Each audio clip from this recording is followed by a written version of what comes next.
we on?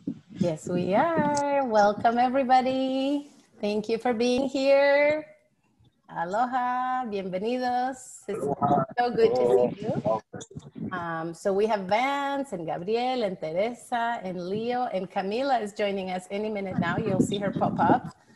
This is the Cultural Conversations Café COVID version. We are doing it online. And we are doing it Zoom recorded, and we're going to share this with our wonderful Southern Oregon community. I want to say thank you to each of you for being here with me on this call, and to all our audience joining us in, anywhere in Southern Oregon, wherever you are. My name is Gilda, Montenegro-Fix. I use the pronouns she, her, hers. And I'm going to introduce myself and then invite my colleagues to introduce themselves. And we're going to talk a little bit about what we do, a little bit of our personal background, and what made us say yes to being on this call. And so I'm going to start. My personal background, I'm going to start personal background. I am from Costa Rica.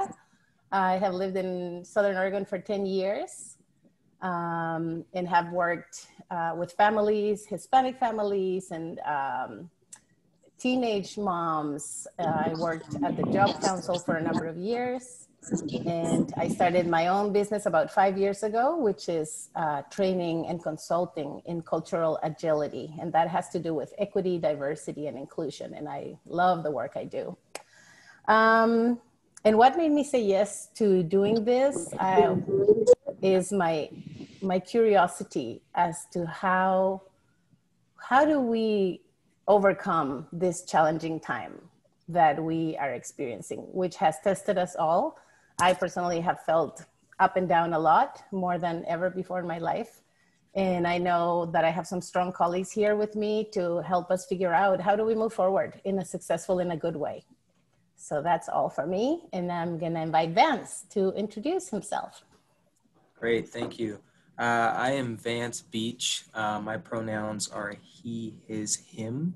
I am originally from Phoenix, Arizona. I came to Southern Oregon in 2007, primarily just to go to school, play some football.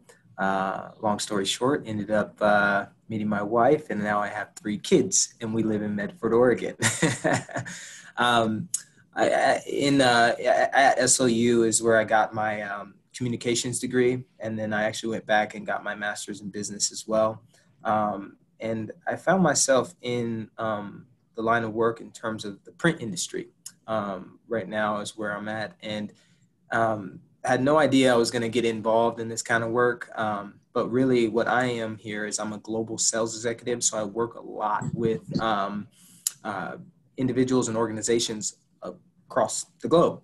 And it's actually been very, very helpful for me, contextually speaking, in terms of understanding a lot of history, propaganda, lots of different things, because I'm in the manufacturing space. So I deal with a lot of different books and authors and all kinds of stuff. Interesting about it is there's actually a term in the print industry called Weesgoose. And it is a global celebration where everybody in the print industry actually celebrates all of the work that they gave the world. Obviously, this is before internet and stuff like that, right? So they really are celebrating the narratives that they were able to get out to everybody. So it's quite interesting. Mm-hmm. So besides that, I'm also the SOU alumni president. I wanted to get into that because it was a way for me to kind of connect back. I started that in 2015. And also, and most recently, in line with this work and this conversation is I am the founder and director of a volunteer nonprofit organization called BASE that we kind of started up in 2019. And it's finally just got itself out there, a website and everything. We're really, really excited about it. But essentially what it is it's an organization to build an inclusive community, right? I think we use the word community a lot, but we neglect what goes into community, right? And that's representation and presentation economics, education, political, and even the social construct. So having a place and a space for that, for what we are right now as a groups of people is kind of my drive and where I've been pushing. And just to finish up here, deeper into my background is, along with the print industry, I've really been deep into books and different things like that. So I followed a lot of authors and different things like that. And so I am actually really interested and go pretty deep into like a lot of African history, and more than just, the continent, but, the presence in Europe and Asia and in Americas pre-Columbus. So those are some of my things. I've been involved in the MLK celebration for years in Medford and Ashland. I've helped with the Medford School District in terms of EDI work, and sitting on that and trying to understand that. And my family actually is we started Black History Month celebration for the elementary schools, actually, out here in the Medford School District. So that was a really neat process that we got to be a part of and do.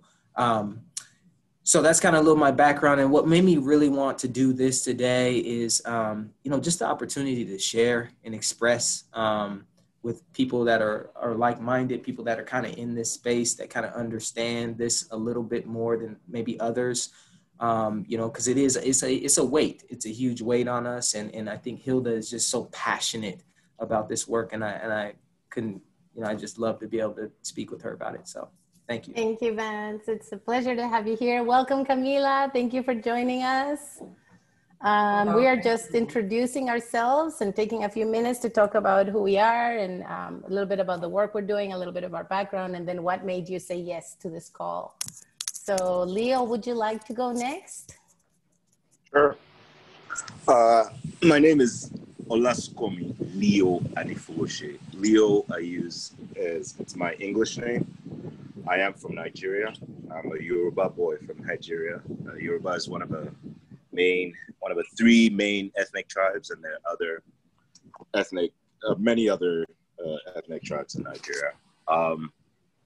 And I use Leo because Olaskomi has a meaning. And when people don't say it right, you kill the name. So people always say, oh, it sounds great, you should use it. But nobody, if you're not Nigerian and if you're not Yoruba, you can't say it properly. So it's best to just use Leo.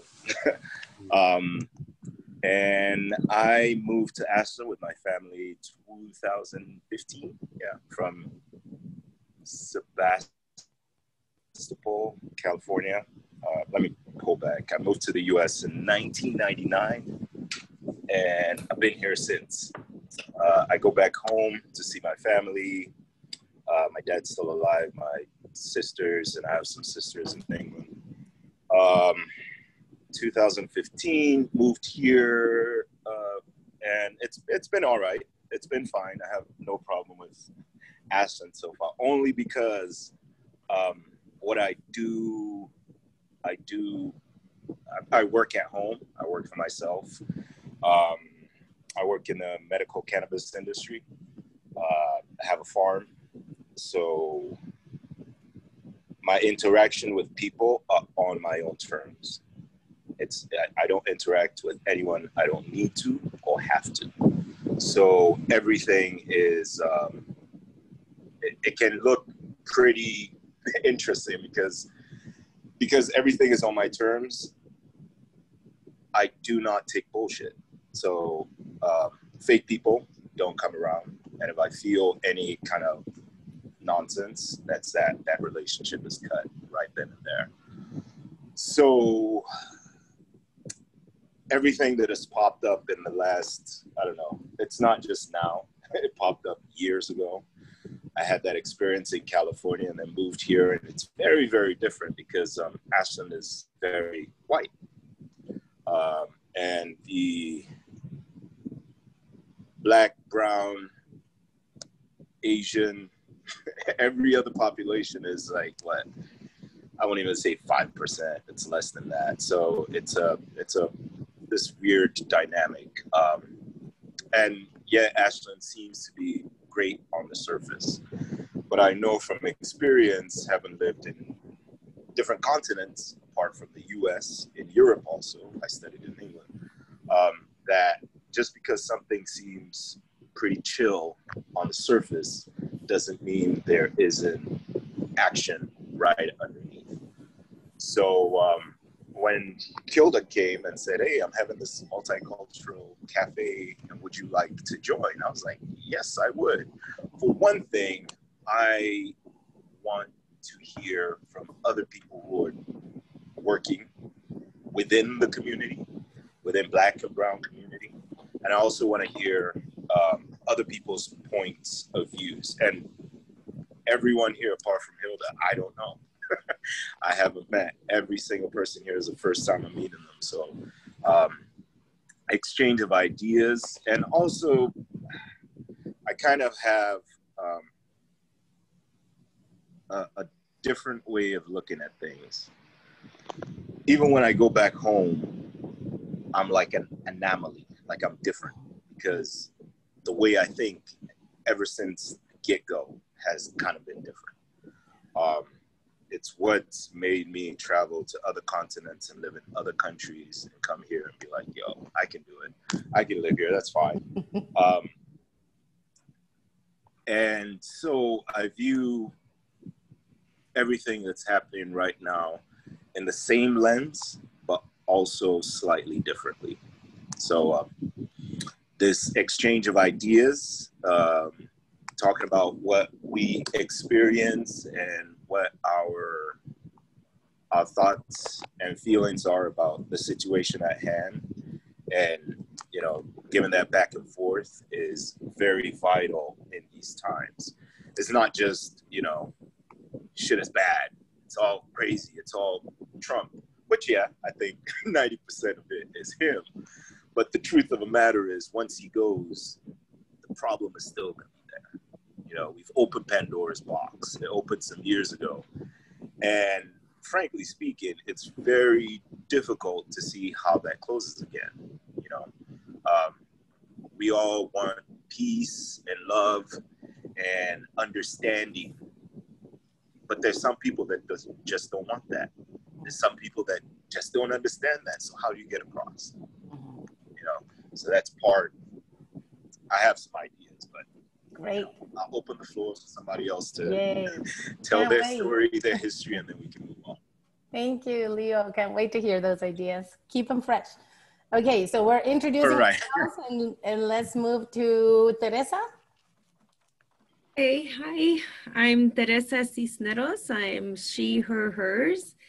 And I'm originally from Texas. I come from the Carrizo Come Crudo Nation of Texas. That's where my tribal people are. We are not a federally recognized tribe, but we are still very strong.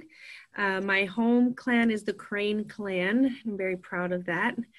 My current, I've been doing community work and social justice work for almost 20 years.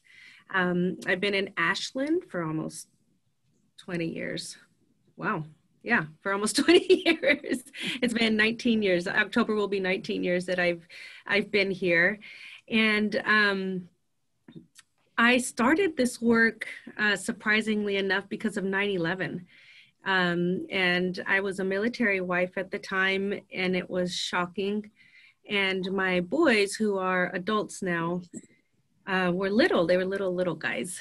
And I just, in that moment, completely dedicated my life to being a change, because I knew that I would not be able to look at my children and my grandchildren in the eyes and say, sorry, it's really screwed up and I didn't do anything about it. And that's primarily what drives me, and I just love the work that I do.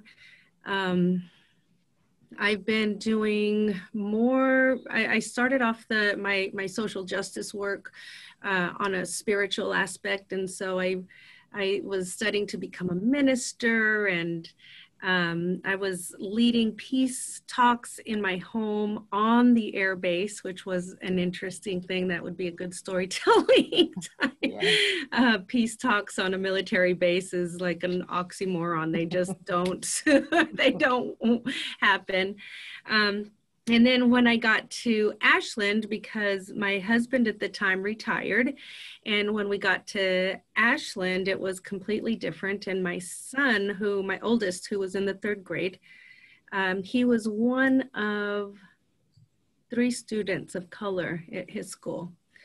And it was a bit shocking. Because we lived in Florida, and usually in the military specifically, very diverse. It's just very comfortable. So when we came to Ashland, it was quite shocking. And I kind of, not even kind of, honestly, I got into the equity and diversity aspect of my social justice work, just speaking up for my kids within the school system. Because it was very difficult. And it was until my younger son, my middle son, was graduated. It was difficult. And Gabriel can attest, he was a support during that time because I needed it. It was very difficult. But what that time really taught me, now looking back, what it taught me is I was being trained. And right now in Native community, I've started hearing this term from academics, Native academics who have PhDs, that they are also community trained. And so they put a CM in their initials as well. I was being community trained. And I learned a lot about group thinking. I learned a lot about how much power policies and rules on paper have. It's really amazing how much power that has over people's belief systems and their feelings and their own self. And I also know that that time was a good time, because of that time in my life, to let out all of my frustrations and all of my anger. I wasn't always graceful during that time because it's my babies, right? It was like, don't mess with my babies. And now at this time in my life, the reason that I say yes to this and to, situations like this where I can speak is because I feel like I've gotten past that angry bird stage. And I still feel it. I know where it is. I know where it lives inside my body, and I know how it affects me. But I no longer have to do that anymore. It's like that's for the younger generation now. They can go and they can do the protests and they can do the angry thing, and they can, because that's necessary, right? We need that for them. But now I'm holding a different spot, and my spot is I know that I can be the person that those generations can come to and rest and maybe get some wisdom from me and what I've learned.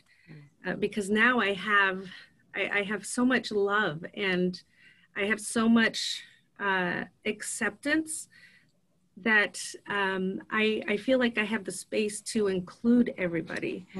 But I also have a very realistic understanding of what love means, because love isn't always nice, and love isn't always acceptance, and it's not pretty all the time. Sometimes love says, that's great, I love you, now be quiet and sit down. Absolutely. And that's part of what I'm stepping into right now. And it feels strong, and I feel good about it. I feel like I'm a protector, and I feel like I'm also a very strong voice, because my experience in Ashland as a woman of color and an Indigenous woman at that, being very, very invisible, used, manipulated, it was difficult. But I started sharing with a lot of my colleagues that you would be amazed what an amazing teacher oppression can be. Yes. Thank you, Teresa. Thank you. Thank you for being here. We have Gabriel and Camila. Gabriel, you want to introduce yourself? Thank you. Yeah. My name's Gabriel Barrera. I also go by G. And let's see, let me pull really quick just to remember what I want to say. Yeah, so I have a business here in Ashland, Scenic G, although I carry that business all over the States and wherever it takes me. But Scenic G is an art and design business, and it incorporates all my experience as an artist, from a scenic artist in theater to my experiences in ED&I, that I carry those values into my business. Social justice is kind of what I lead with that business. And I also do a lot of as much outreach as I can through that business. And, you know, again, my pronouns, he, him, his. And yeah, the journey, I'm originally from Southern California, Long Beach, California. That's where me and my wife came up from. And it's been what, since 2008? So what's that, 13 years ago? 12 years ago. Yeah, 12 years. 12 years. And so came up for the opportunity.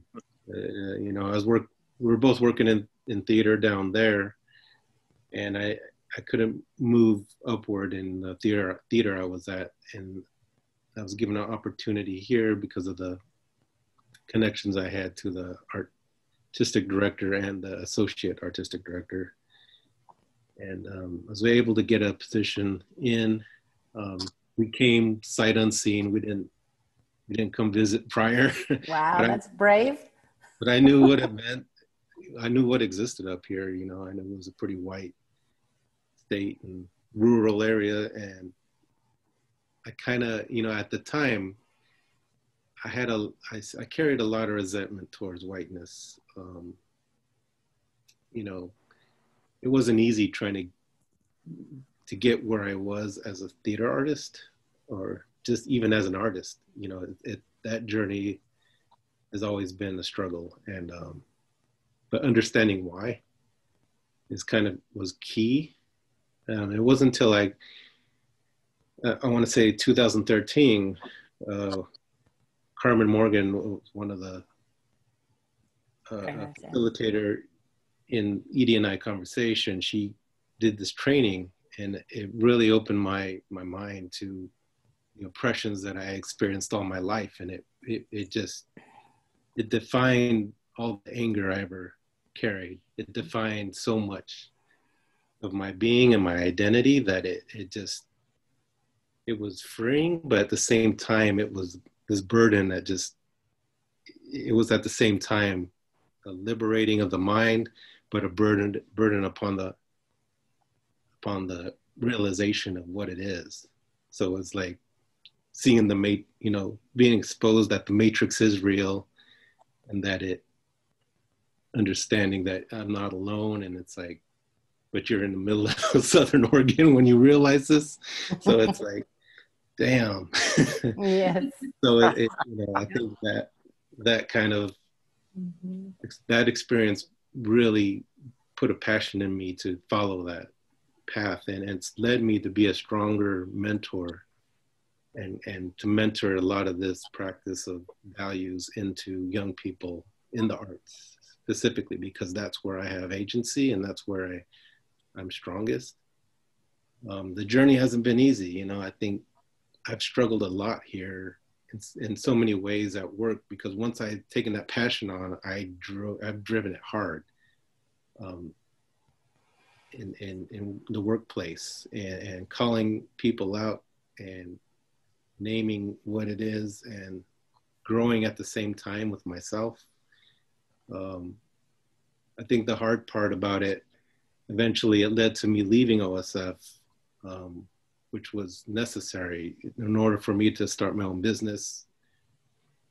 Because I think there's only so much movement I could do with an institution, that it led to me being frustrated, and I started falling back on the self-hate, you know, doing things that worked against myself, you know, that self-destructive behavior, I think didn't help me. And it was a sign that I needed to move on. So it wasn't good for, you know, my wife, Marilee, she's always been a support for me in a big way. And so, and she's white, you know, and that's the amazing thing is how much growth that she has adopted together. You know, our journey together has been pretty amazing, and the advocacy that she's provided, not just me, but my colleagues of color in the institution and in the community. Yeah, it's a hard road to be on, you know, to be the advocate on with social justice and everything. But I think, you know, being where I'm at now, you know, COVID, I left my position at the Oregon Shakespeare Festival like a month before COVID hit. And to me, it was almost like a higher calling that was leading me, you know, to do that. So I don't know, there's something, it's like I know where we need to go, but it's like, not necessarily know how we're going to get there, but I know where this journey is right. And all this, you know, and Teresa mentioned you're reading this book called The Four Agreements, and it talks about this idea of the metote, the cloud of nothing's real. You know, what's real is what is in here, and we create what we want in our own minds, in our own reality. And so I think that is where I try to lead, is like make my reality what I want it to be and share it with everyone else. And if everyone else is aligned, and I think that's kind of what's led me here in a way to doing this, because Gilda, we've met doing this work, and I think when you said, would you be willing to do this? I said, yeah, because I trust you, and I know you've been on that journey, and everyone else that's on here, trust is on that journey or doing that work, and you know, we'll share that. I know we share all these same experience in a way, so yeah, I'm really happy to be here and expand upon our collective. Yes. Thank you, Gabriel. And I keep calling you Gabriel because I see your name and I think Spanish, right? Yeah. Gabriel. And I would love to hear Camila's introduction, and then we're going to jump into this. And just so you all know, to our audience, we are now going to do this one by one. After this part, we're going to just talk and let this roll. And good luck. So, Camila. Oh, hello, good afternoon, and hey, everybody watching. Good. Thank you for joining us today to have this beautiful conversation. My name is Camila Long. My gender pronouns are she, her, hers. I hail from Montgomery, Alabama, the birthplace of the civil rights movement and the cradle of the Confederacy. So that tells you, you know, and most people know what Montgomery, Alabama is on the map for. So I grew up in a town that was extremely segregated. I grew up in a majority Black community.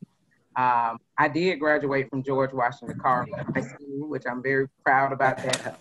My other choices were Jefferson Davis and Robert E. Lee, and you just name it, that's the schools. You know, if you were going to go to a public school, you were most likely to go to a school that was named after one of those folks. And the other school was a magnet school, and it was called Booker T. Washington. And it was hard for Black folks to get in, but it used to be an all Black school. I ended up teaching at that magnet school. So I was very proud of that. And so before I ever learned what the word artist or activist or anything about equity, I was already familiar with the work, but it was just called the civil rights movement. You know, back in the day, you know, we just called it civil rights.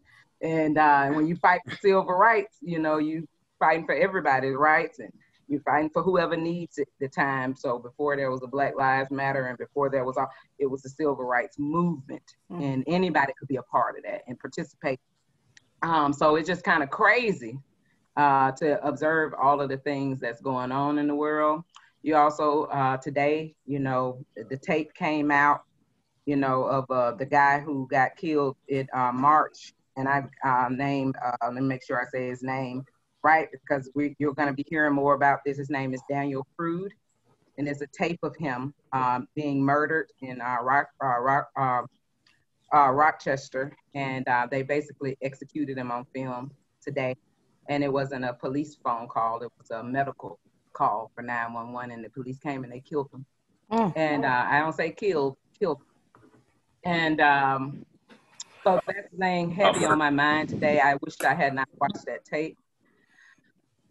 So I carry that with me today. I'm glad I did, but I wished I had not watched that tape. You can't unsee these things. So I'm angry right now, although I'm having this conversation. And I continue to get angrier. I feel like I'm about to bust inside. I feel like I want to take a bat, bust out car windows, and just, and I feel like I want telephones to fall from the sky like a Spike Lee movie and say, wake up. I want to fight back. I want to lash out. I want to get on my Instagram and keep talking about it every day and not shut up. I want to be thought of as crazy doing this work.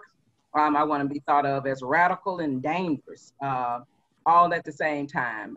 So that's what that brings out to me, because cold blood like that, and I'm over it. I just don't know what to do. So I'm bringing all of that, but at the end of the day, sometimes I think I'm like a crocodile. You know, I'm either in rest mode, in peaceful mode, or I'm either in warrior mode.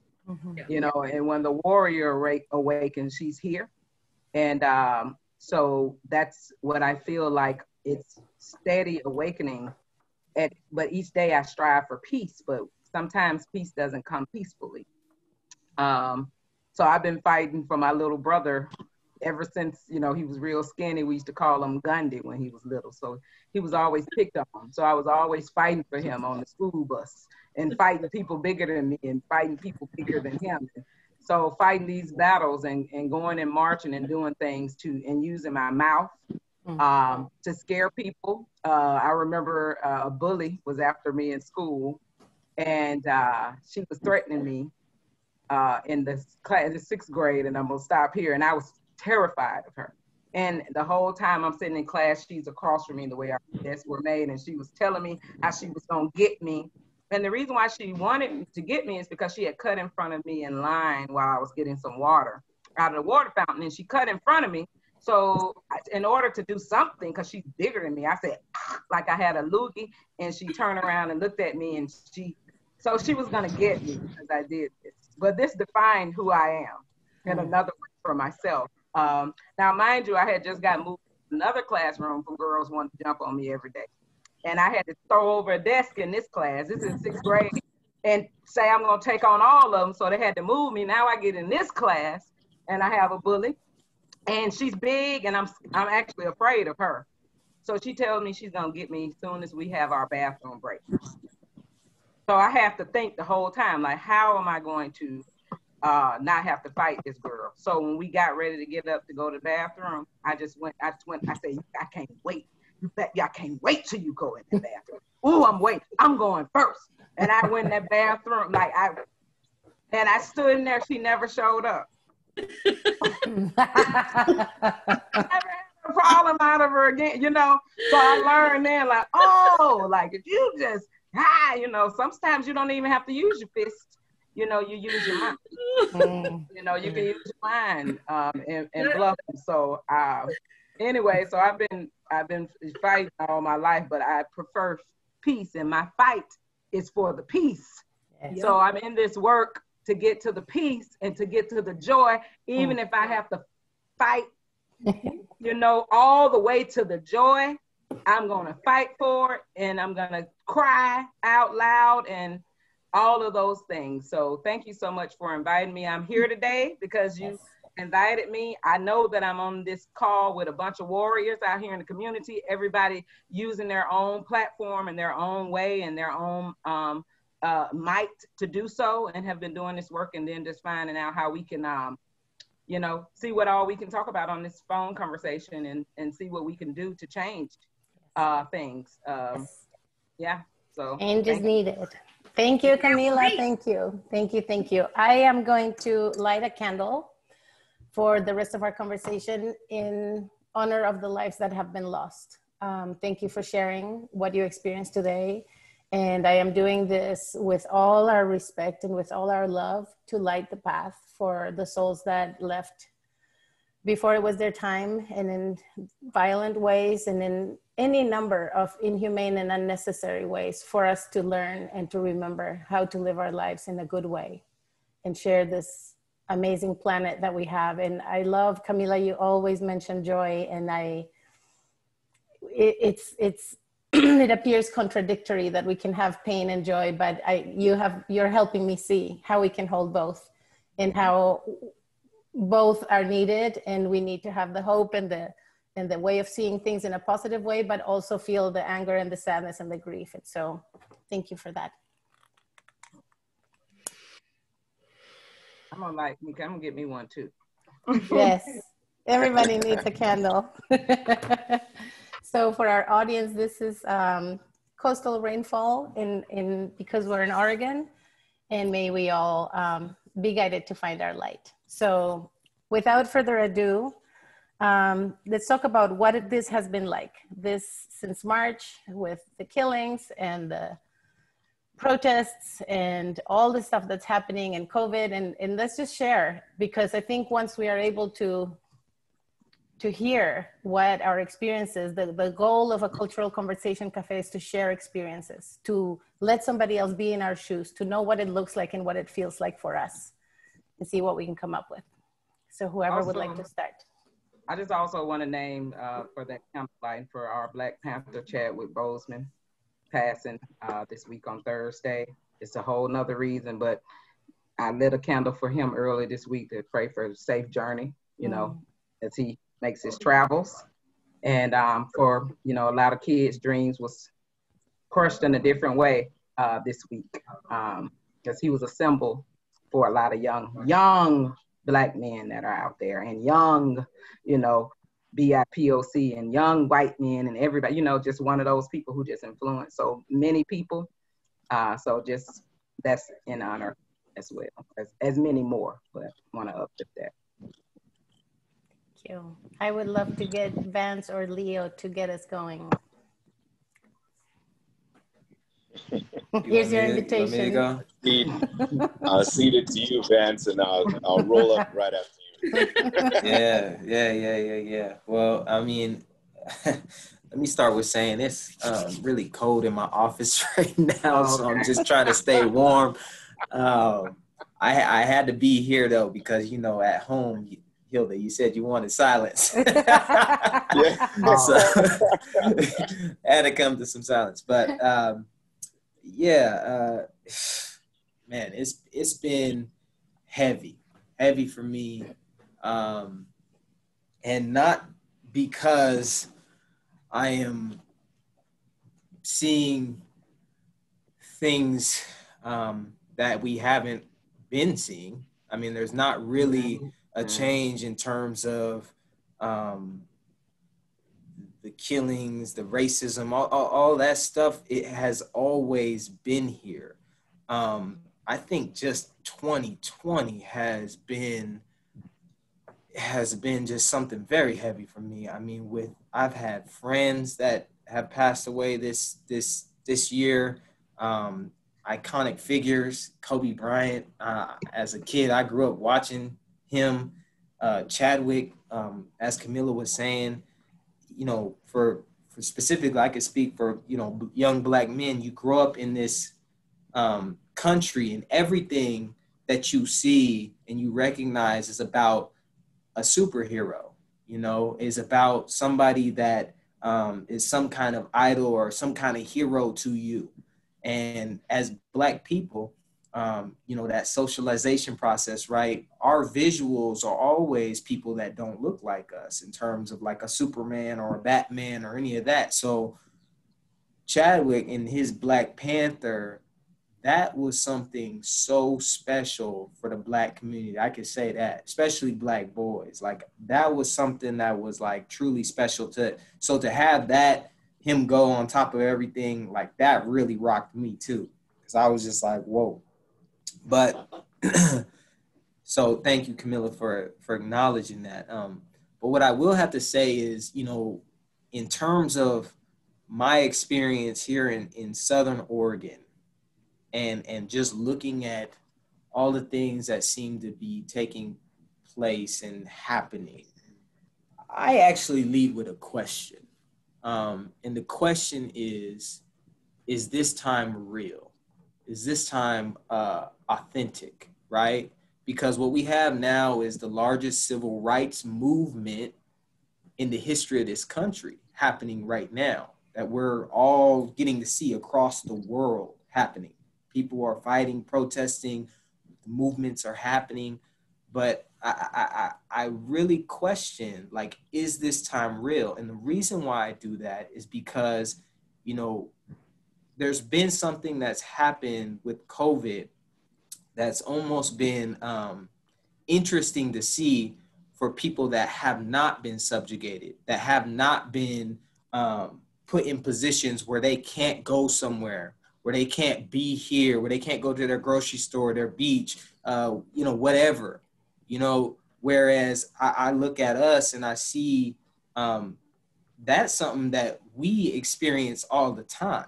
Mm-hmm. And we go through that and recognize that all the time. And so why I question it is because for me personally, I feel that there's just a lot of pent up demand. Now, I hope this isn't the case to where we could, you know, help elevate this movement into the proper directions. But from what I'm seeing personally, to me, it looks like a lot of pent up demand and anger from people who have never been in this kind of position before. And they're attaching themselves to something that is real, that we have been fighting for generations. And I'm just really hopeful that this isn't just another, you know, something to attach yourself to for your own personal interest or agenda, right? And that you're actually being authentic in saying, these people are not treated well here. These people need to have a better life here. We should not be having to still in 2020 feel like we're trying to survive, right? We should be living here, not trying to survive here.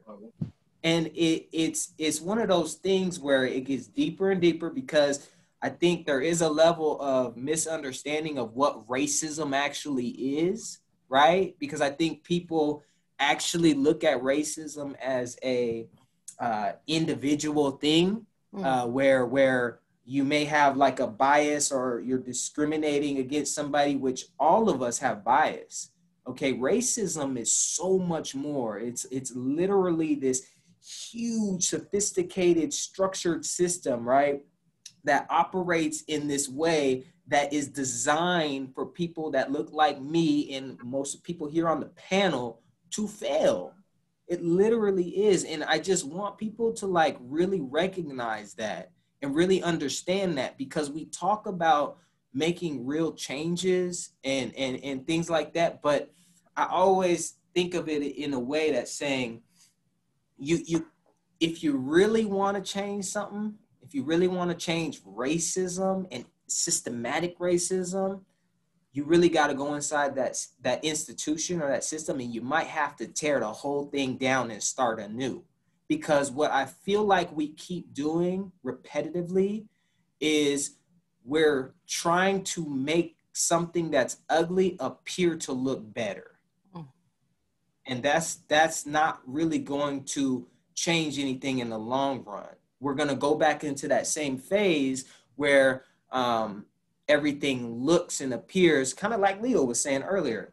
It may look and appear that nothing's going on. We don't got all this uproar and people kind of lashing out and anger happening. Trying to Febreze it. Yeah, exactly, right?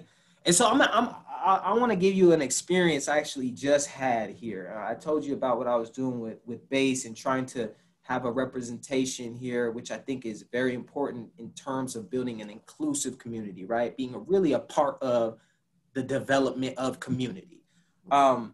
You know, and this is an example of what I'm talking about in terms of, is this real? So I actually got contacted by somebody, I won't give names, but I got contacted by somebody here in Southern Oregon who's a part of a political party. And what they do is they're on a resolution committee. And in this resolution committee, what they're doing is they're making policy and reform change specifically that is designed to be better for Black people, right? And so how this person first and foremost had to get a hold of me is he had to go find somebody that knew somebody Black. That's the first problem, right? So they found me and I was like, okay, this is interesting. He sent me the document. I looked at it. I had some feedback. I sent it to some other folks in the community. They had some feedback and then we sent it off and I said, you know what, I'd like to actually meet with you and understand what it is you're actually doing because this is all about me and people that look like me. And so we had we set up a meeting. We had a call and oh my goodness, the just taking up the space and feeling like he's the only person in that room was so evident in that space. He's a white male, right? And so it felt very uncomfortable to start. But what he started with was he wanted to know what I was doing and I wanted to know what he was doing. He said he's on a resolution committee and I asked, okay, I see what you're doing here. This is good. I'm thankful that you're looking into this.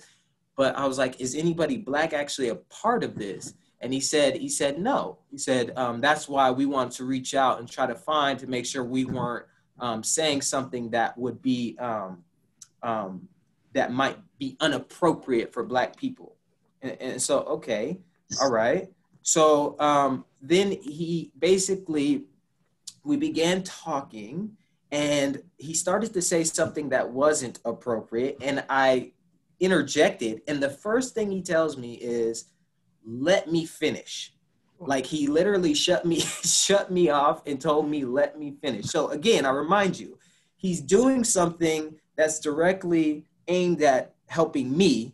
But again, in this space, he's knowing what's best for me, right? So again, okay, I let him speak and I'm just testing this out. Yes, we're all like, we've been there before. Yeah, you just finished. yeah. I'm already done, but now I just want to see because it becomes one of them things where you're like, okay, let's see how this actually goes. So I let him finish, and then I spoke and started talking about what he was saying and whatnot. And then what he does is he corrects my words. He says, I think what you mean to say is, and I cannot believe this. And he follows up with saying, well, you know, at the end of it all, I'll wrap this up. But at the end of it all, I say to him, I said, look, what you did here isn't bad, but it definitely needs some fixing. And the first thing he says to me is, not bad. I thought it would be a little bit better than not bad.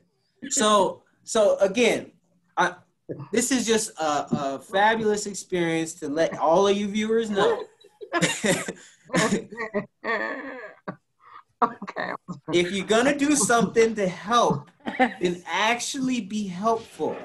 Okay? Don't tell me you know what's best for me, because that's not very helpful. Okay? If you don't know my experiences, if you don't know what I'm going through, it's not very helpful. But anyways, so that's my thing. I see a lot of progressives here, right? Like D'Angelo talks about in her White Fragility book. I see a lot of progressives, but are we really being authentic and really looking at how we're being helpful?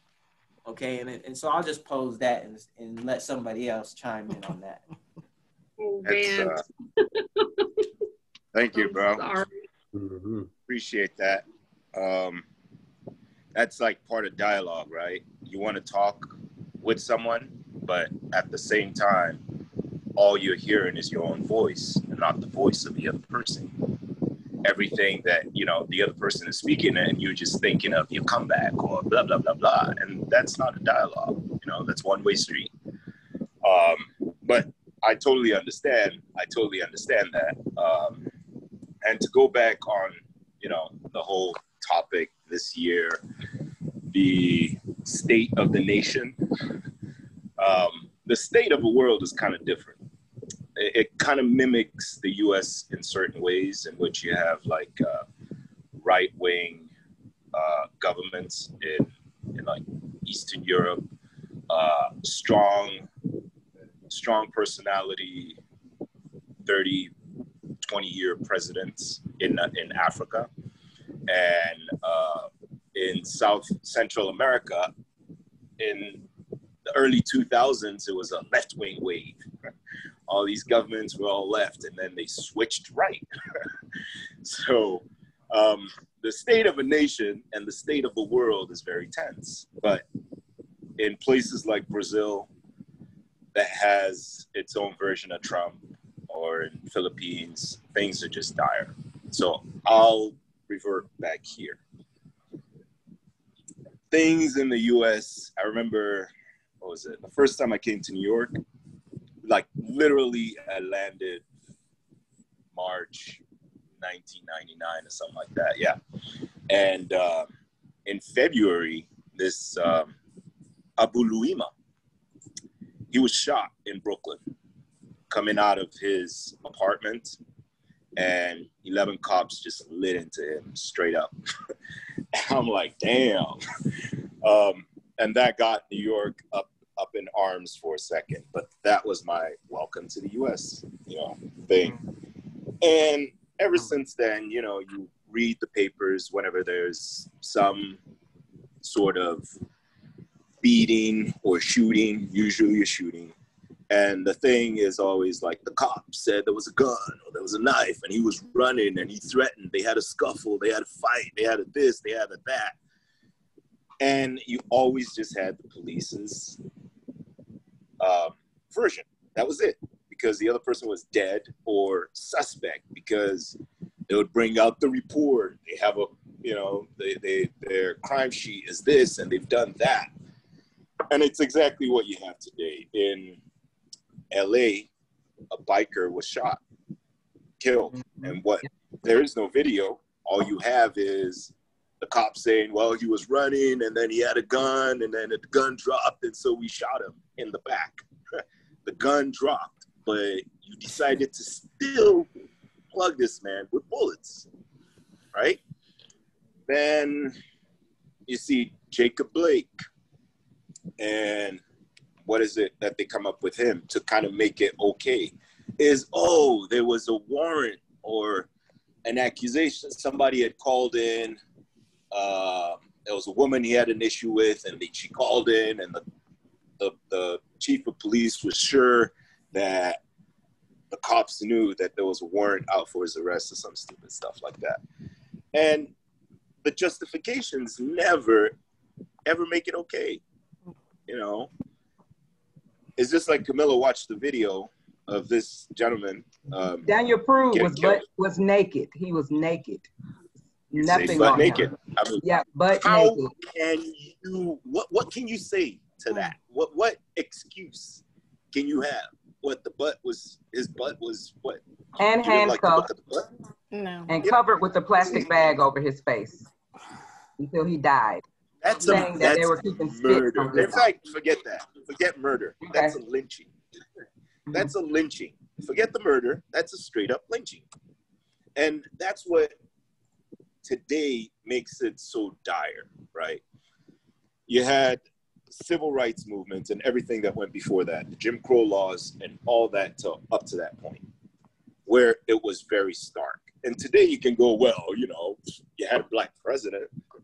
You had a black president, so shut up. It's not racist. It's not a racist country because we all voted for the black president. But flip this.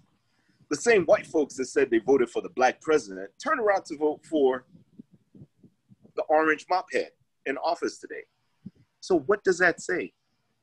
To me, it says you're borderline, right? You're borderline. Because I can't see how you say, well, I'm going to vote for Obama. Then something occurs and you go, well, let me go ahead and balance the scales right now. Fair enough. Where do things go from here? You know, there are a lot of people that are coming onto the stage, progressives, white, all sorts of colors. Everyone is feeling the fight, feeling the power, feeling the this, feeling the that. But, and it's not for me to say your level of commitment is yay or nay. No, that's not the case. I think time will tell, Vance, whether this is real or not. For Black, brown people, this is very real. Mm. And you can't have the older generation that marched before come in today and say, hey, we need to hold hands and you know, pray before we march and do all these things, because the younger generation look and go, well, where did that get us? We're still getting killed today. Where did that get us? You know, to get housing, for Black, brown people, for people that didn't have, a whole thing was created, right? Called a subprime. So yeah, we're gonna help you out. At the same time, we're sticking an anchor to your ankle so that you will never come back up again. So it's just these things that, yeah, we can march, we can do everything we want, but institutions, we're talking banking, we're talking real estate, we're talking education. Dude, even the military, as diverse as it is, right, puts poor people, Black, brown, white, to be killed. Who gets to be the officers, you know, the elite that command those guys? Who gets to be the top of the top? Because if I'm wealthy and I'm white, do you think I'm going to be put in the Marines, manning guns on the street to be killed? Hell no. That's not the case. I'm going to be an officer. That's the case. You know, so even in the military, as level of a playing field as it has done in its history, it still has that elitist thing in there. You know, the wars that were fought, Vietnam, Korea, everything else, is like, yeah, Black people can get the leveling playing field. Yeah, you can go get killed and come back and you're still not shit. Cannot eat in a restaurant. Right after you've and not been out eat there. in a restaurant. I mean, all those, you can't hop on a bus, you go in the back. You know? So even with my daughter, I explain all these things to her in bites. And it's explaining the history of this country. It's explaining the history of the country I come from, the continent I was raised in, and the history of Black people here in the US up till now. It's still an ongoing education with she and I. But for her, even her, in her world, it's like, oh my God, we live in Ashland right here. And, you know, like I said earlier, it's pretty blasé. It's pretty, you know, easygoing. So whenever I tell her about the lynchings and stuff like that, the look in her eyes is like, whoa, what? But it's like, yeah, that's the history of this country. That is the country we live in. And that's why you, as you grow older, will start to experience some things that will make you wonder. But I'm not going to let her get into that stage and be all, oh my God, I didn't know this thing exists.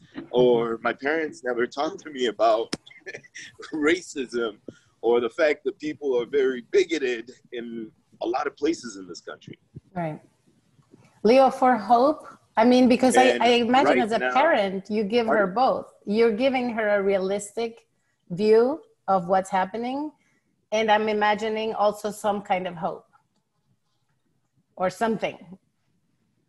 You see, the hope part is that, and basically it's this. It's not like, oh my God, you know, I know this is the way it's going to go, because I don't. I really don't. We've been going through this. It really turned up when, yeah, the country is not racist, but it really turned up when Obama became president. It really turned up then. Before that, during Bush's years, the country was more involved with what was going on out there, right? The wars and everything else that would be fought in America's name and everything else. But, and there were issues in the country, but it was not like the 8 years of Obama. It really wasn't. One thing I would say, Leo, just on that, if I can, is we have to be careful too, interjecting what's happening in the country and what's not happening in the country based on what white people tell us. Because I think it was still very much happening under Bush. The problem was that we weren't necessarily getting the bird's eye view at all of this stuff that was taking place. Because I personally haven't seen nothing different. I'm just seeing, only thing I'm seeing different is more awareness on it. Right, because of phones. And But I think that's what he's addressing is perception. It was perceived at that time that the problems were outside and not inside. There was a false. Yeah, there you go. Yeah. That's my thing. Okay. Exactly. Because when you look, and I'm not taking, this is not, I don't, personally, I'm more political buff, political science and stuff.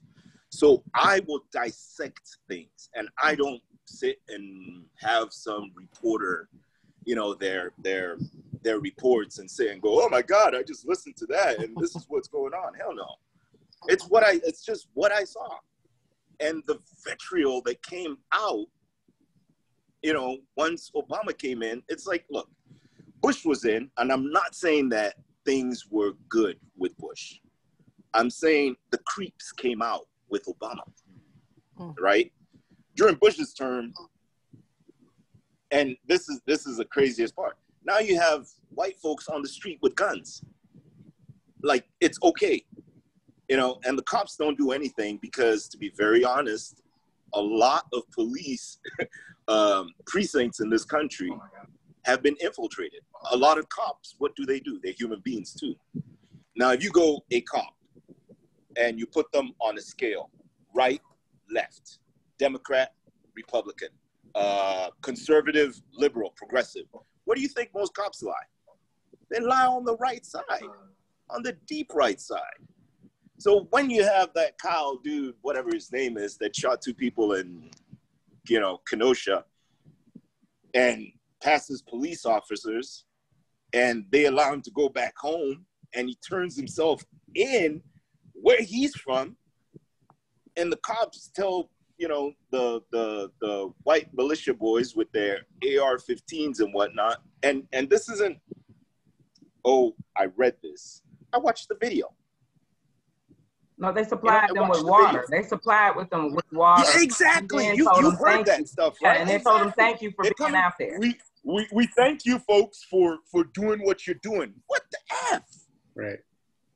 The other part is the ones armed, not the peaceful protest. Armed. No, exactly. Now, a friend of mine sent me this video, Twitter, confrontation between a white cop and a white guy, somewhere, I don't know where. I seen the last student. Yep, saw it. Cuss him out, turn his back on him, cuss him out again, and throw the license on the ground. Abused him, told the cop, I'm gonna fucking kill you. My God. Yep. Through his driver's license. I mean, and what the cop do? Pick it up, didn't do shit. There's all 6 of us on this thing right now couldn't do a 10th of what that dude did without be alive. I would be killed. Still be alive to tell the tale. No, who the hell would? You can't. So there's obviously 2 forms of justice. It's not to say, yeah, cops don't kill white people and they don't kill, it's only black people they kill. No, not that. But they kill more black people proportionally than they do white people.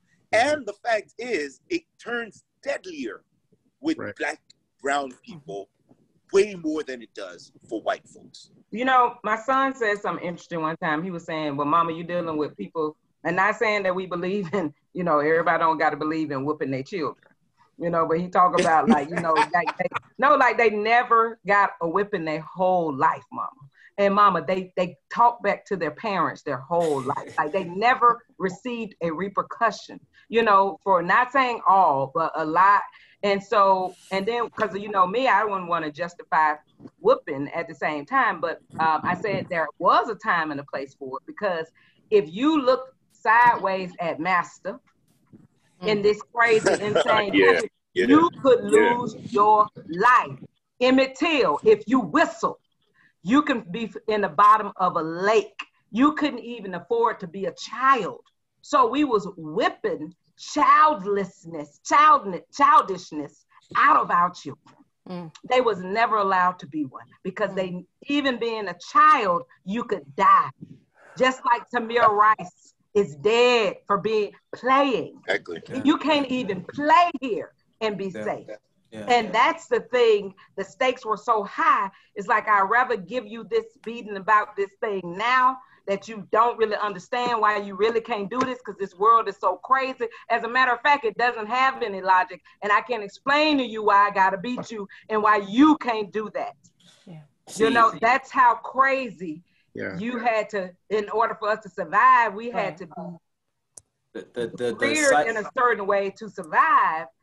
That doesn't necessarily do, you know, it's not as justifiable now where we are, but the stakes are still just as high, and we're still surrounded by just as much insanity. Then, so, you know, so anyway, so I just think about the insanity that we have to walk out of our house and deal with every day. This is how the world is. And you try to walk upright, but you get to see people walking upright and oblivious, but you never get to see it that way. You have to see the warped, because it is warped. And that's an area we really need to make sure we focus on, is the psychological trauma, right? We talk about vicarious liability, but we don't talk about vicarious trauma. How many times do I personally, how many times does Camila or Leo or any of us have to see a Black or brown person being killed? There's a trauma happening when you have to continuously see that. And that's something that we don't even register. But just to add to Leo and y'all's point, have y'all seen the story? This is just last month. There's a man named Tony Wiggins. He's only 26 years old, and he's in Florida. This happened in Florida. This is just a month ago. And this man had, with 3 other partners, went out and killed some other white folks. These are 3 white folks. They went and killed some other white folks that were fishing, right? It's a kind of a long story where they were in a grocery store, in a fishing market, and they heard something that happened. And he overheard a guy's name, and he had some beef or something like that with him from previous years. And he went down there and they killed him. Now, the catch to the story is, like I just said, this man is 26 years old, and he has, I'm not kidding you when I say this, you can look it up, 230 felonies. 230 felonies. I didn't even know how that's possible.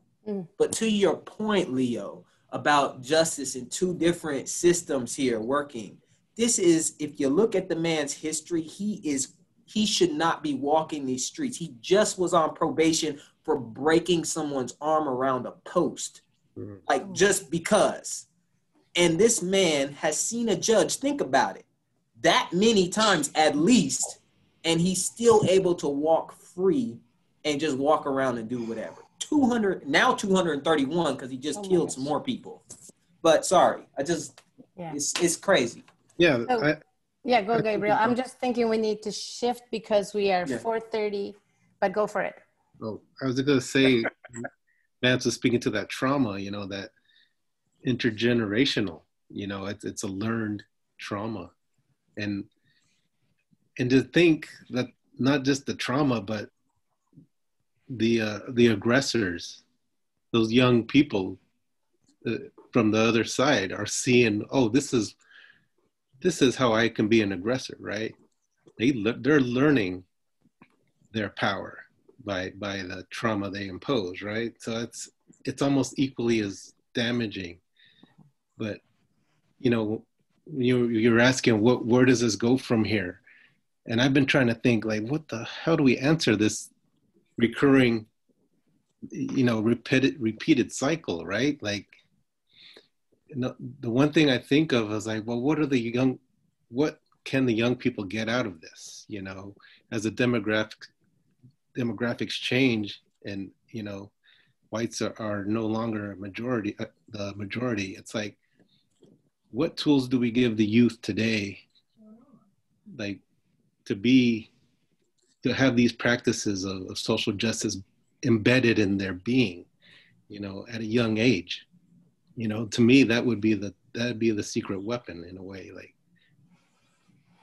for them to have that at an early age of, because, you know, all those studies show, like, the kids are given the dolls, right? And the kids are like, oh, which one is the bad one? And they automatically start pointing, you know, at the black doll, you know, in all different races.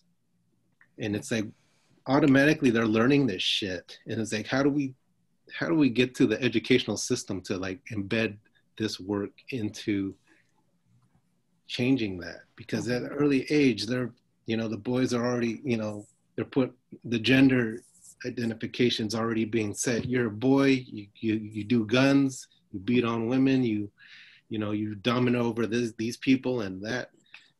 And it's like, that's how you end up with the 17-year-old.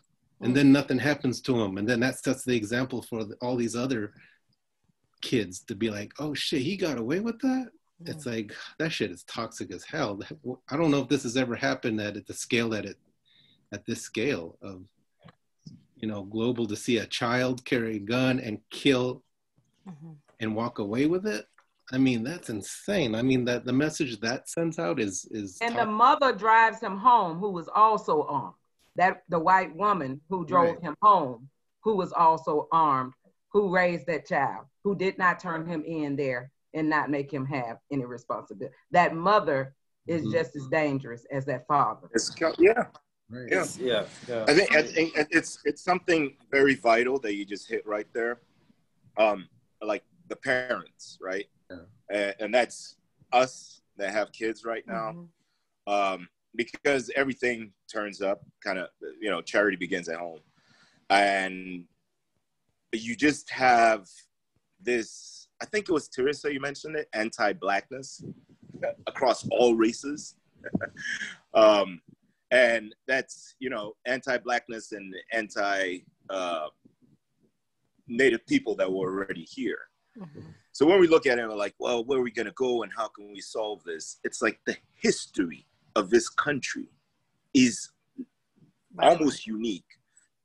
It's violent. That's what it is. And it's never been addressed. We all talk about the Constitution, great piece of paper, but written by who? White men, slaveholders. And I'm not necessarily we, but people always look at that like the elected officials and the people that go ahead and make the political and social things for the country. They go ahead and say, well, you know, it's nuance. It's always nuance. Yeah, they did this, but, you know, look at all they did. They couldn't go ahead and say free the slaves because it was almost impossible. And Abraham Lincoln did what he did. Nobody back then really wanted to free slaves.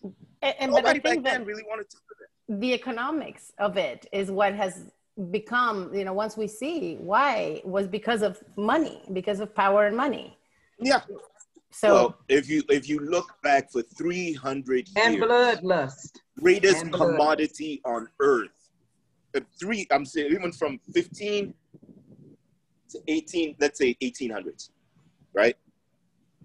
300 years, Europe, South America, the world, the black skin was the dollar. The black skin was gold. The black skin was commerce. That was it. Capitalism. A human being from Africa made the world literally move. You don't have South America today. You don't have Central America. You don't have the Caribbeans. You don't have the United States. You don't have Europe, England. None of that occurs without Black people. But, you know, they were just needed. And today, is that even recognized? You talk about reparations and it's a problem. Yeah. You talk about reparations, it's a problem. But in this country, you have the native people that were here first, that where are they now? You have Black people that did everything. Where are they today? If you can't address those two problems institutionally, sorry, nothing stops. Nothing changes. Hey. We're only gonna keep window dressing, and that's it. Hey, problems. And you know what I'd like to add to that, going back to, you know, living in this little community, that it's great that there's people like us who have the ability and the courage and the strength to speak out and talk about our personal experiences and the challenges of living in a mostly white community. And it's great to talk to our children about it, right? It's great to teach them. It's great to share our own experience. But I have to be honest with you and say that I completely underestimated the power of the rest of the world. I was the only one speaking about racism. I was the only one that looked the way that I did.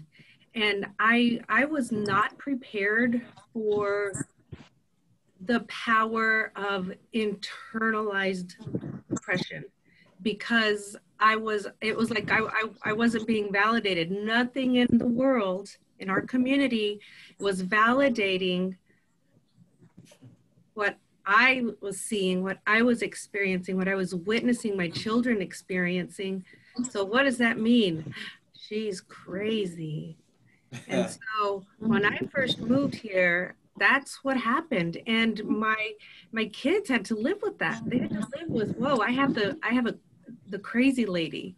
And even them themselves, you know, had to figure out a way to wrap their own minds around their mother by stereotyping. And they have to deal with that. They have to deal with internalized oppression. And I know that my family is not the only family of color that has had to go through that in these kinds of communities.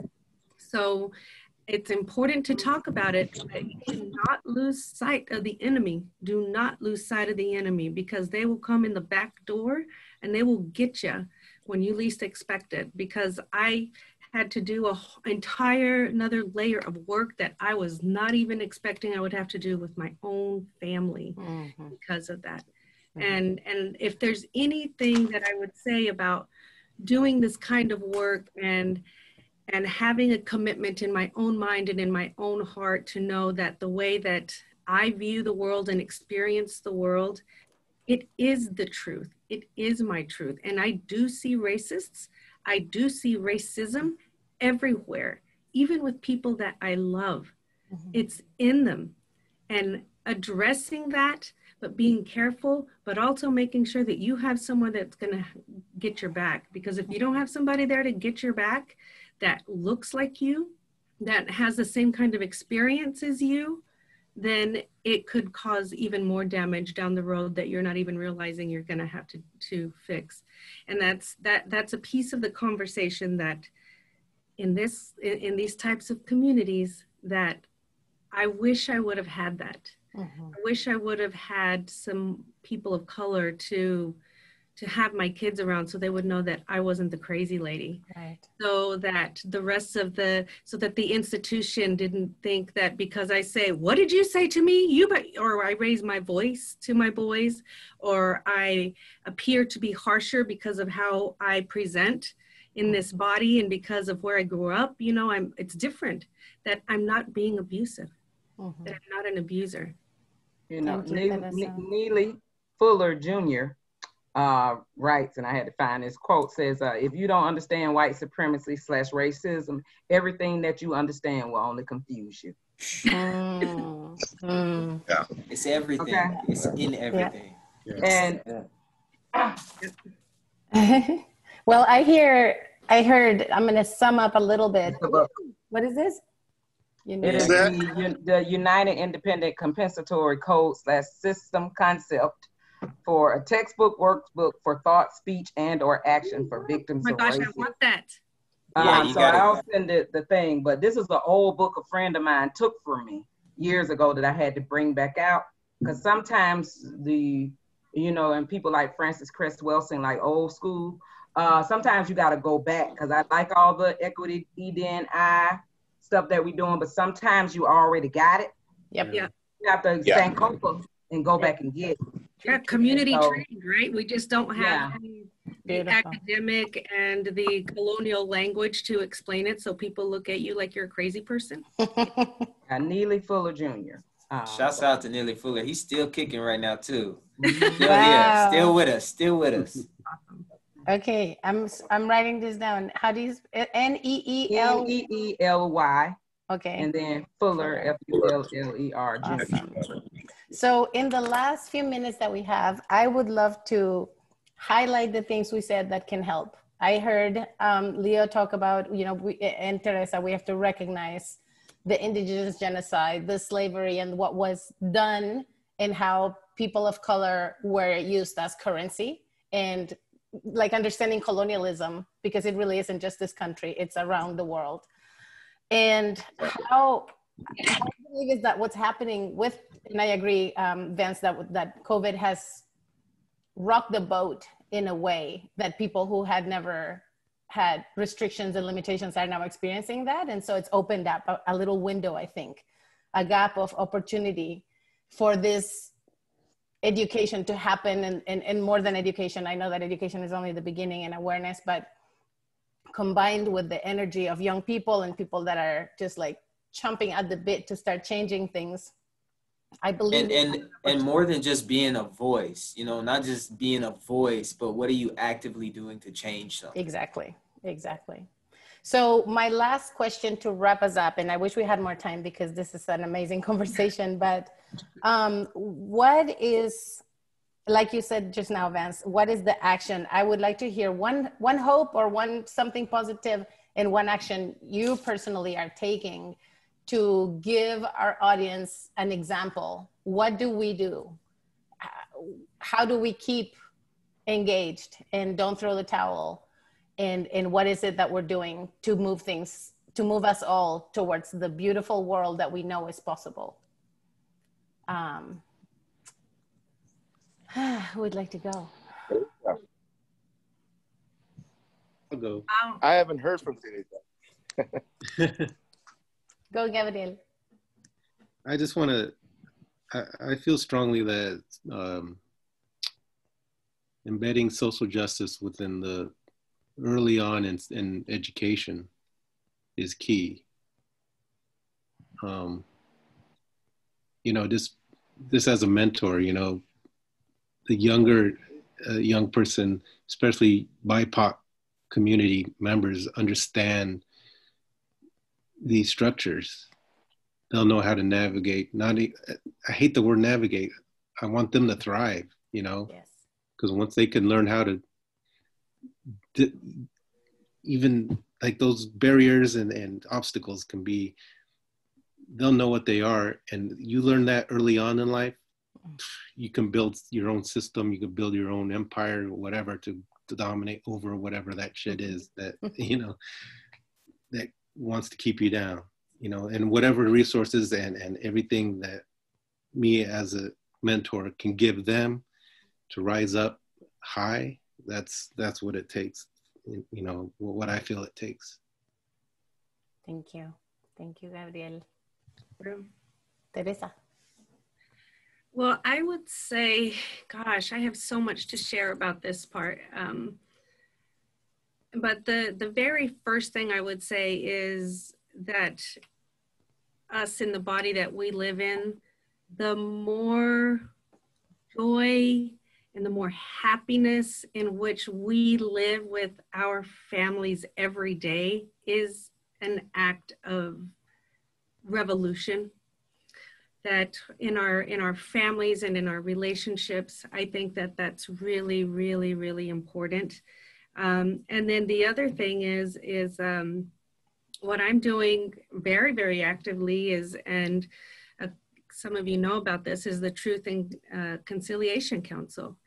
And I'm committed to that. I think that it's important that we start having those conversations, but it's being developed into an advocacy organization to support local BIPOC people who are being negatively affected by this racist institution.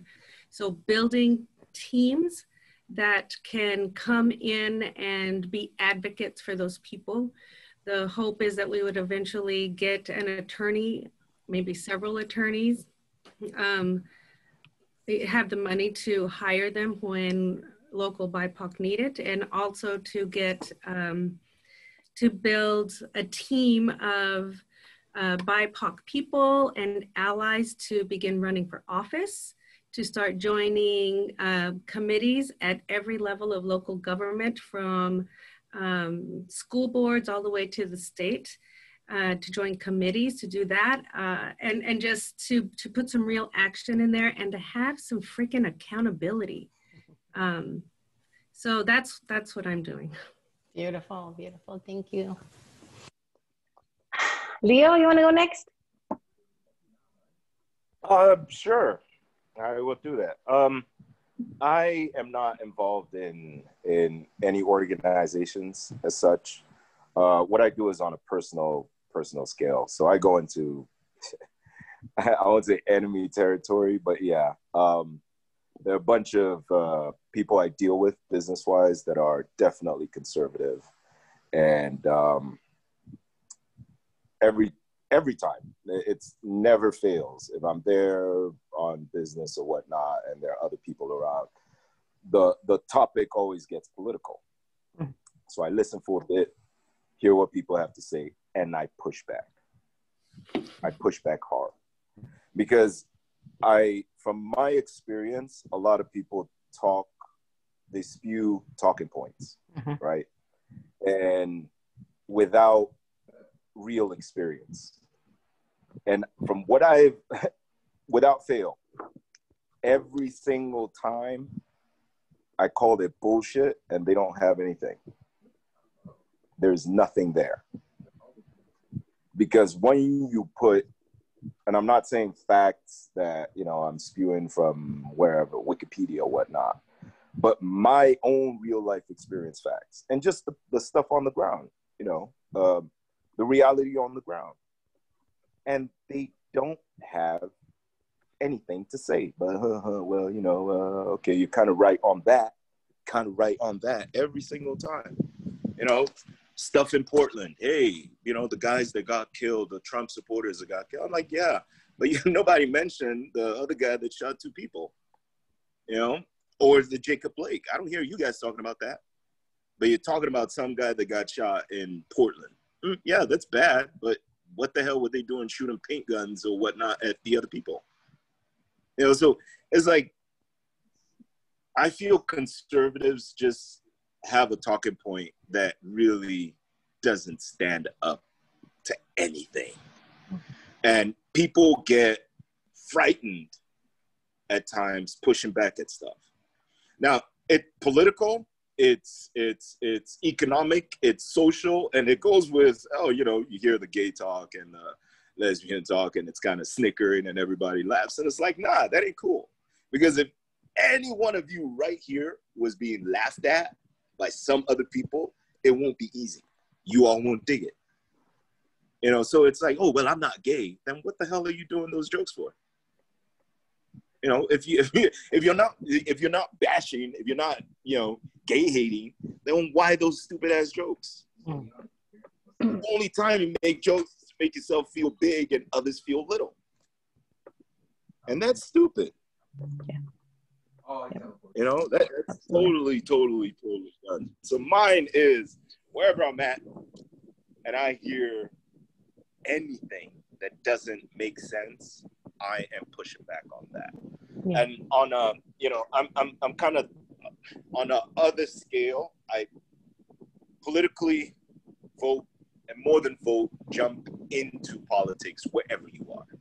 But the thing is, that is an uphill battle because you are putting yourself into the belly of the beast. And there might be just you or a group of you, but you're going to be fighting the system at every single turn. So know that if you're going to jump in and into politics, know that's just the first step. And that's probably the easiest step, because the hardest step would be actually to now stand by your convictions when you might be the only one shouting from the rooftop about what really matters. Right. The other part is education. In this country, the history that's taught is BS. You know, right now, all the statues going down, they're being torn, that's cool. Tear them down. And if you want to put them up, then have the pros and the cons. You can't have, oh, this guy did blah, blah, blah. No, everybody's got warts. So you've just told me the fancy part. Now put the warts up too, because you need the whole picture. If you're going to leave any of those statues up, that's what has to be done. So education has to be real, like really taught.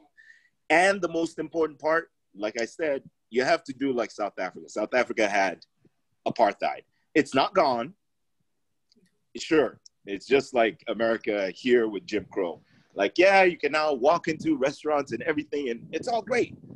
But the truth of the matter is that people are still oppressed, and same in South Africa. But the difference is that there they had a truth and whatever reconciliation. Yeah, in the whole country. Yep. Where people, the oppressed, got their chance to speak out against the oppressors. Yeah. You haven't even had anything close to that here. At all. True. And seriously, till we do or start doing that, I keep saying it, we're just window dressing. Yeah. We are just window dressing because it's 200 plus years. And guess what? We're still talking the same talk. Like all this police reforms. I tell you, they've been having these reforms since 1900s. Every single police thing that they've put on the books has been there before. Okay. So what has changed? Yeah. Thank you, Leo. Thank you. Vance? I'd like to just start with saying that nothing, this is to the full BIPOC community. Nothing is wrong with us. Something happened to us. And I think we really need to recognize that because I think Camila alluded to it earlier, with her frustration and anger and, all the things that have happened, we should really be looking at ourselves and saying, wow, I mean, there is some hope that you can see in it with how humane we still are, given all of the traumatic experiences that we have gone through. Because honestly, I mean, really, really looking at it, I can understand why somebody might be out on the streets wanting to just go crazy and start, letting loose.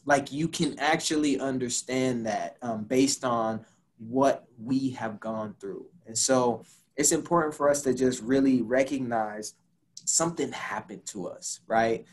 And so I would say my hope, like I was saying earlier, just for everybody is really taking time to self-actualize, right? And having some self-awareness because we're, like Leo said, we're going in circles, really. That's what's happening. We're not advancing. You can look back and it's like looking at the same thing happening over and over and over again. So what are you really here for? What is your true, authentic agenda? What do you really want out of this? For me personally, I'm not as focused on explicitly trying to change anybody's mind, educate them on whatever. Maybe implicitly, but not explicitly. I'm more focused, my energy specifically is on our BIPOC community. What can we do to better empower ourselves? What can we better do to support us? Okay, because like we were talking about earlier, racism is a system. It is a system. And so we really need to kind of come together, not kind of, we do. We have to come together, and we have to start not being comparative, but being competitive, okay, as a group, collectively, because we're not getting over this hump by and letting alone. It's not happening that way. We really, really have to come together. And so my hope is that, you know, with the things that I'm talking about in terms of community and what Teresa's bringing up and everybody on the panel, I envision a beautiful collaboration where we are effectively having a real inclusive community, right? Economically, socially, politically, educationally. Our representation is true and it's real. We're not just a voice when something happens. We're actively a part of things, proactively a part of things, and not just reactive, because there's been too much reactiveness. We have to be already in position. We know the cycle of this thing now. And I just hope that we personally can come together and start working towards our efforts to thrive. That's me. Thank you, Ben. Camila. Agreements. Just piggybacking off what Vance said, naming that trauma, you know, so I just want to say that, you know, my trauma makes me have less patience these days for my loved ones and for my community, you know, and people in my community.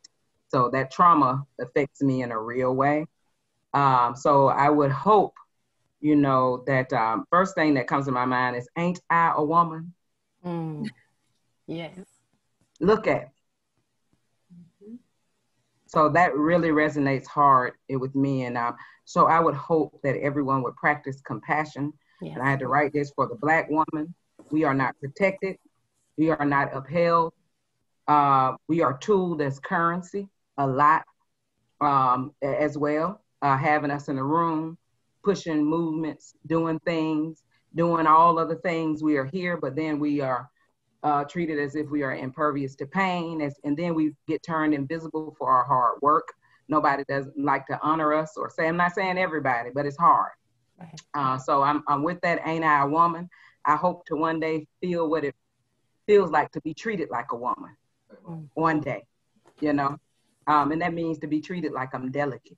You know, and so so that's one of my hopes, and that I hope to, for people who are out there struggling with the Black Lives Matter movements and BIPOC movements, I say to you that I hope that